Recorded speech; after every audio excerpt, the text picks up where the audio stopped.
Pangulong Marcos ipinalalarga ng ayuda at bawas singil laban sa oil crisis. Kasama natin sa Malacanang, si Radyoman Chanel Salazar.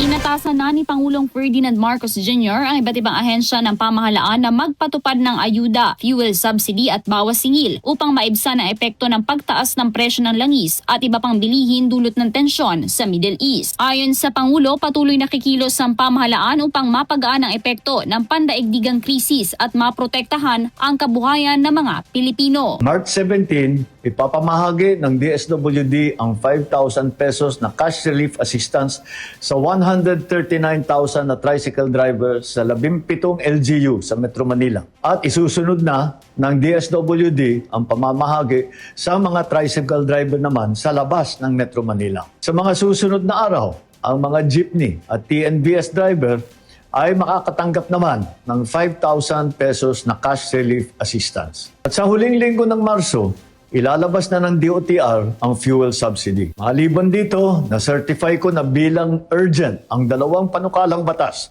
na magbabawas sa excise tax sa petrolyo at mag-aamyenda sa Biofuels Act upang magamit natin ang mas murang bioethanol. May tulong pinansyal ding inilaan para sa sektor ng agrikultura upang matiyak ang sapat na supply ng pagkain. Ipagpapatuloy ng DA, ang Department of Agriculture, ang pamimigay ng 3,000 pesos na fuel subsidy sa ating mga magsasaka.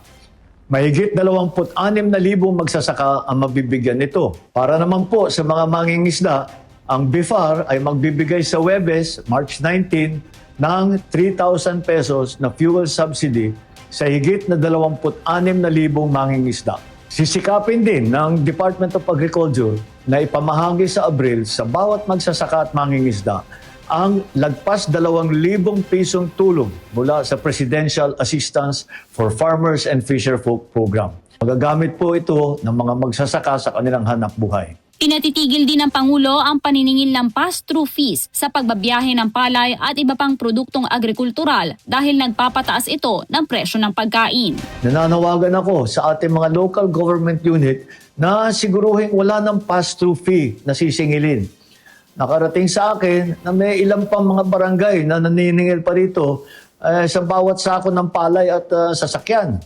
Sana matigil na ninyo po ito dahil ang epekto lamang nito ay pinapagmahal ang presyo ng ating mga bilihin. May hakbang din para sa sektor ng aviation kabilang ang pagbawas sa ilang airport fees upang makatulong sa pagbaba ng pamasahe sa eroplano at pagpapaikli sa review ng fuel surcharge para mas mabilis na ma-adjust ang airfare kapag nagbabago ang presyo ng jet fuel. Sa sektor naman ng edukasyon, iginit ng Pangulo na bawal maningil ng bayarin sa mga estudyante sa pampublikong paaralan lalo na ngayong panahon ng graduation.